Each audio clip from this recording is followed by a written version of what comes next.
Nansi indaba guys, anilaleleni nani nibone ukuthi ningathini kusisi. She's 21 years by the way. Uthi sawubona sisunjani, I've been seeing ama-post akho about abantu abaganile and I also want to vent.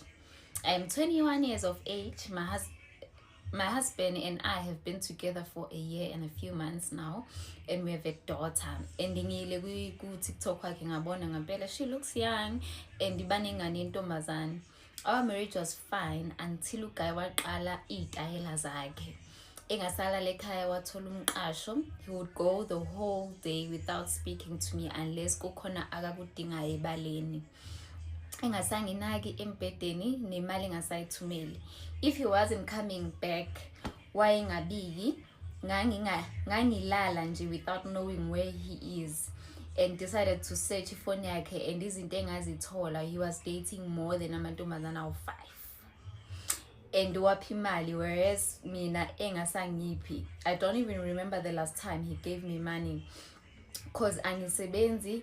Wangqabela wathi he will take care of my responsibilities.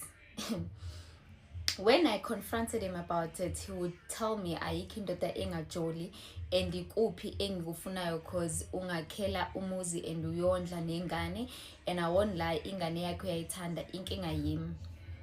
He doesn't have time for me anymore. Ekamereni akasangithinti, ucansi sesilenza once or twice a month. Nakhona iround eyodwa. And uyazi ukuthi ngiyaluthanda ucansi cause when we first dated our sex was very active. We would do it now and then. So nje ukungincisha kwakhe kuyangihlukumeza cause I still want his love and his touch. Mengimbuza ukuthi why engasanginiki imali, uvele athi I must do what makes me happy, and I don't know what he means by that. Guys, nana niboneni ukuthi nithini kusisi.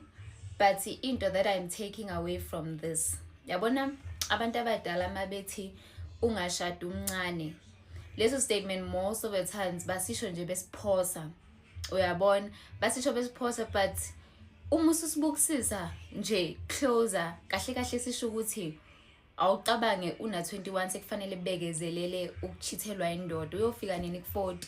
So I feel like noma bengasho in details ukuthi ningashadi nibancane because of this and that and that, and thina masiqeda ukushada hawo sibona yonke into, we are happy blah blah, akusibona bonke abantu abangena emshadweni uthola ukuthi sebebona level ukuthi indoda iyachitha. Abanye ngempela bangena with a blind eye nje bithembela indoda yakhe umuntu, mase fika emshadweni hayibo indoda iyachitha, sekufanele aqale manje abekezelele into that person was not prepared ukuthi ayibekezelele. Yabona ke, that is why kuthiwa ungashada umncane, not unless wazi ukuthi uyifaka kuyini, because some of us futhi sisuke sazi ukuthi abantu besisa they do cheat. So mase kwenzeka usuke wazi ukuthi uzoma kanjani kulokho. Enye into, we guys, uma kuthiwa ngena emshadweni at least usunaso isiqinti sakho ngabambelela kusona, either ufundile noma uyasebenza, ukuze ungadependi kwindoda ilokithi ngiyakondla bla bla bla bla bla. Yabona nje le statement sasisi lesi sisitshela nje ngokusobala ukuthi ibaluleke kangani lento yokuthi at least have something of your own as a woman, ukuze ungayigcini uyithola kwi-situation ekanje. Bese ke kuleyo ukuthi uyamncisha, kodwa ngosami ungancisha umntwana 21 ucansi. Niyazi lento ethi ena 21 oseyishayile akakanjani, oseyinjanjani akakayidli, oyidlile udla icala.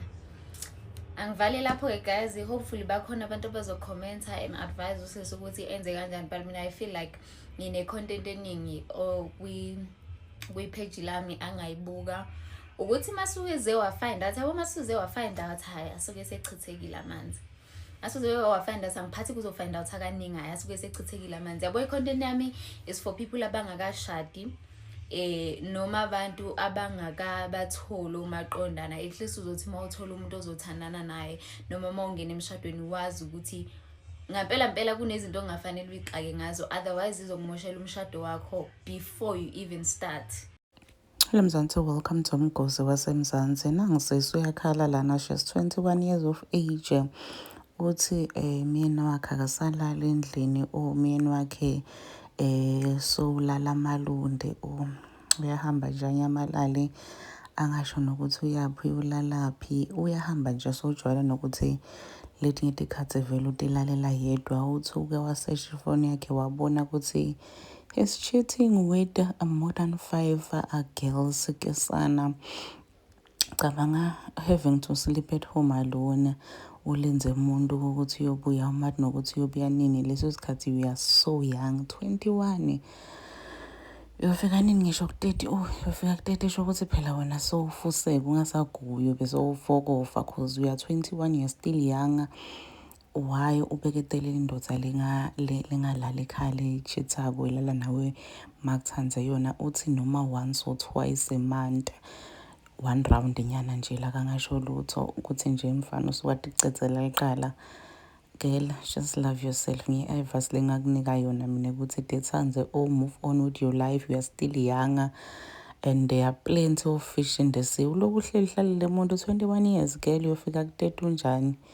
Do comment your thoughts when I down on the comment section. Ngiphe advice lo nika lo sis. Mina nawe sidobonana next time. Goodbye.